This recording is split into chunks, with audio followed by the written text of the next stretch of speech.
Hello, everyone, or I should say good morning or good evening, depending on where on the planet we are. I would say even bonjour or bonsoir because I'm actually talking to you from live from Paris. So I'm Luc Speisser, and I'm the Global Innovation Officer at Landor&FITCH. In the next 20 minutes, we are going, or probably more if you have many questions, and I hope you will have many questions. We're going to discuss following topic and try to answer following question. When it comes to sustainability, how can brands shift from compliance to business value? And well, let me cut straight to the chase, right? And let's kill the suspense right away. The answer is actually in the title. Stop complying and start differentiating.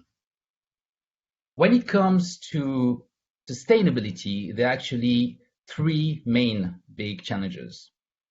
The first one is that customers expect more. They expect more from brands, they expect more from companies when it comes to sustainability. They expect more sustainably produced products. They expect sustainability native brands. They expect sustainable driven services. That's the first thing. So customers expect more. The second challenge is that at the same time, regulators demand more, which means that everywhere you are in the world, you are. Sorry, I think there is a technical problem. Seems that I'm not sharing my screen, so sorry. I start again. All right, so now it seems that it works. Sorry, I've got some technical. All right. So apologies for that. I hope that you heard my hello, my bonjour, my bonsoir. So I'm going to just get back to where I was regarding the challenges, right?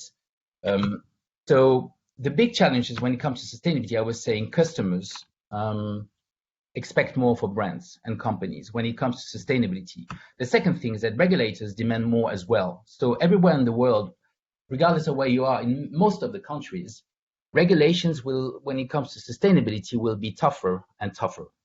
So it will be an environment when it comes to sustainability will be increasingly constraining on companies and industrials. The third thing is actually not a challenge, it's a consequence of the two first things, is that companies, brands will need to invest massively more. And when I say massively more, we're not talking millions here, we're talking billions, right? And the main challenge of all that is that, let's face it, customers, you, me, everyone, won't accept to pay more for products and services that are sustainably driven or sustainably made. Maybe a happy few will do that, but not most of us, right? We know that they are constant in trends. We know that price, when it comes to buying stuff, right, is still one of the primary drivers for purchase and behavior. And we will have to face that, right? So we're facing here probably one of the biggest innovation challenges humanity has ever faced, right? So we can be afraid of that, but we can also look at that as a half glass full, right? And say that this is an amazing opportunity for innovation. And we know also, history taught us that with challenges, with constraints comes creativity, and there are opportunities. The first one is an economical one. Depending on the evaluations, those numbers vary, of course, but everybody agrees on the fact that sustainable business model innovation could open economic opportunities worth 12 trillion. That's huge, right? And that's good news. The second opportunity is that, and this is a fact, sustainable brands grow faster than the others. And this is amazing because probably again, for the first time in human history, and since the Industrial Revolution, we have a convergence between doing good, between good behaviors, right, and good business. That's the third opportunity. The third opportunity is actually an opportunity for all of us that are discussing all around this nice webinar, is that actually when you look at it, most of the companies, and I've seen many clients, right, since I took my role, everybody has taken lots of initiative when it comes to sustainability. Roughly, each company that I met, at least 50 initiatives regarding sustainability are kind of active. The problem is that most of those initiatives don't really stand out. They're basically only relevant. So let me ask you a question. How many sustainable initiatives, and by initiatives, I mean actions, right? Real, true actions, not communication or campaigns. How many sustainable initiatives coming from brands do you actually remember distinctly and also attribute very specifically back to a brand in particular? I'm afraid I know the answer. Not many, probably. And maybe for some of us, maybe for the vast majority of us, not a single one. And the reason for that is that many, if not most of the companies, have jumped into what I call a green sea of sameness. Look at all those pledges. They're all great, right? And if this is delivered, we're going to be in a much better place for the planet, right, than we are today. The problem with those pledges, take net zero by 2050, for instance. Amazing ambition. BP has committed to it. Fantastic. And so did Shell, and so did Repsol, and so will probably some other energy companies and energy leaders. So don't get me wrong, I'm not saying people should drop that. But the problem is when you look at those, if everybody commits to the same things and doesn't really think about how to make things different, then we are facing a problem, right? The result of all that is that standards will rise, and we want standards to rise, of course, but nobody will stand out. And if nobody stands out, the only criteria for differentiating one brand from the other will be what? Will be price. As a consequence, we will have eroding margins. And those eroding margins, think about what I was telling at the beginning, they will be put in front of massive investments. That can't work. So as a consequence of that, either companies, especially after COVID, where every single investment will be scrutinized, companies will start cutting costs and will see sustainability as a cost. They won't be able to do it completely, but they might be tempted to do that. But there's another way, right? And here's a question, I would say rather a bunch of questions that I would like to ask you. Why on earth should these billions invested by companies and brands only serve the common good? Why? Why should sustainable initiatives delivered by a brand not be commercial or competitive? Why could they not be uniquely owned, right, by the brand that invested in them? And last but not least, why should they not drive both relevance but also difference? The answer to that question is in the brand. Brand is actually the overlooked piece in sustainability for now, because brand is the element that truly drives differentiation and that enables any company to be different, but at the same time credible in their differentiation. Brand drives differentiation, and when added to relevance, we've got the magic cocktail of growth, and we've got the magic cocktail of profitability. And that's what any companies want, any business wants, right? So in other words, to drive return on investment, and this is an imperative, sustainability initiative must be brand-led. So what do we mean by brand-led? Here's an example.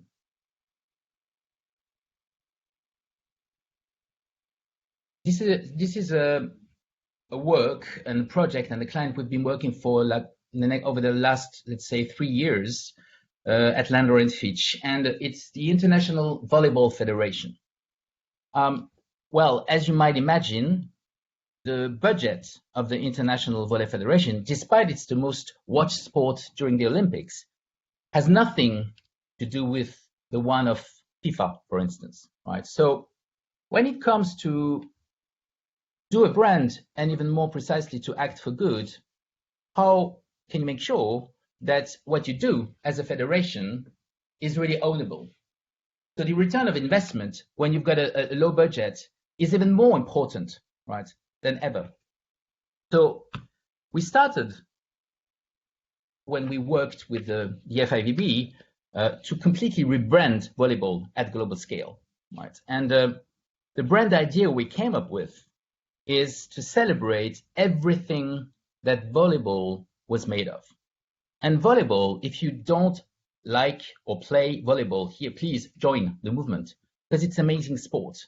It's made of amazing values, gender equality like no other, and also team spirit pushed to the edge. But volleyball is also made of concrete stuff, right? Attributes, physical attributes. It's made of the texture of the ball, which is very specific. And there is also one element in the volleyball which is specific, which is the net. So when we worked, and this is typically how we work at Landor&FITCH, right? We look at the brand holistically. So we agreed with the client on a differentiating and relevant brand idea, because all what volleyball is made of, especially the values, echoes with today and tomorrow's world, what people expect, right? When we came up with this idea, we thought about how it could expand and be brought to life holistically in the space, in the way the brand looks, in all the innovation, in the sound, everything, and also in the behavior. And then we did what we call an opportunity mapping to say, how could we bring to life volleyball when it is about doing good, when it is about behaving as a federation and as a sport? And so we naturally connected the net, which is one of the springboard we use. And we looked around the world when it comes to planets and to people, and we spotted one problem that was completely unknown. And that problem is called ghost nets. Ghost nets are fish nets that are discarded by big fishing boats in the ocean. And they drift for years in the ocean, and they do two bad things. First, they account for 10% of the yearly plastic pollution of the oceans. That's huge, right? I don't know if you knew about it. I didn't know about it before the teams came with that. The second thing is that they continue to kill for nothing. They continue to fish, right? So they kill dolphins, they kill turtles. So we were in front of a huge problem and ghost nets, right? And we said, well, that would make sense probably to build on the net and transform those ghost nets into good nets. So we actually partnered with the NGO that was removing those nets with divers, right, out of the oceans. And we actually started upcycling those nets into volleyball nets. And we embroidered the endangered species on the volleyball net. And we worked with the Federation of Volleyball, and we said, okay, where can we start populating, right, and advocating for that cause? And the answer was simple. We went to the birthplace of beach volleyball, Copacabana, Brazil, right, in Rio. And we created an event where we gathered all the big volleyball stars of Brazil, you know, the Olympic champions. They're amazing. They came, they joined, and we brought together NGO, Ghost Fishing, brought together the volleyball stars, brought together the federation, and we did volleyball games. This was just one event. And after one event, the results, and this is just to illustrate the whole brand we created around what was not just an event, but a program. It's called Good Net, and it's all about turning ghost nets into beach volleyball nets. So you see the whole package, right, that we've created, which is derived from the volleyball promise made of volleyball. And as a result, well, first, we had a commitment and engagement of the community after just one event. And even before the event, everybody joined. Why? Because, I remember the big star of Brazilian, Brazilian big star of volleyball, Olympic champion, said, actually, the bad nets, those bad nets are very close to where we're playing. Beach volleyball is part of the volleyball, is our heart. And the net is so important to us that for us, it was just obvious that we had to fight against this problem. As a result, this is not an activation, right? This is just a one-day event. We've created an ownable sustainability program for the 5 years to come and beyond for the federation. And I say ownable because, right, it's theirs. And who else could do it? Probably not tennis. I love tennis, right? But tennis on the beach, not sure, right? The third effect is that it dramatically boosted visibility and perception of the Federation of Volleyball within the International Olympic Committee. And that's something, right? Because there are many sports. And when you're perceived as one of the most progressive when it comes to sustainability, it's important. The fourth effect, and again, this doesn't build in order of importance, they're equally important, is that GoodNet has been adopted by the United Nations in their Clean Seas program. So from one day to the other, one problem, that's a big one, right? The GhostNet that nobody really cared about because nobody really knew about. In 1 year has become one of the most important programs to clean the seas by United Nations. And last but not least, the Volleyball Federation is now embracing the upcycling of those bad nets into good nets. And the next challenge, we're using them already, right, in competition, but not in the actual competition games because they're high standards for competition nets, as you can imagine. But the next challenge is, to go to Paris 2024, if it happens in 2024 or maybe 2025, whatever, but to be there and to use good nets for official competition nets. So as a conclusion, let's all get together to transcend the same factor. Let's avoid the temptation of imitation and do like our neighbor, right? And make sustainability fully competitive. Let's embrace competitivity when it comes to sustainability. Why wouldn't we, right? And as a summary, just a doggy bag, 5 action points. The first one is don't jump into the sea of sameness. Second, be innovative and be creative, right? It's, as I said at the beginning, it's one of the biggest challenges humanity has ever faced. That's great, right? We can go through that. Third, find your big ownable idea, and to get there, let the brand guide you, right? To stand out. And in a nutshell, let's all embrace brand-led sustainability because this is what will ultimately make sustainability profitable.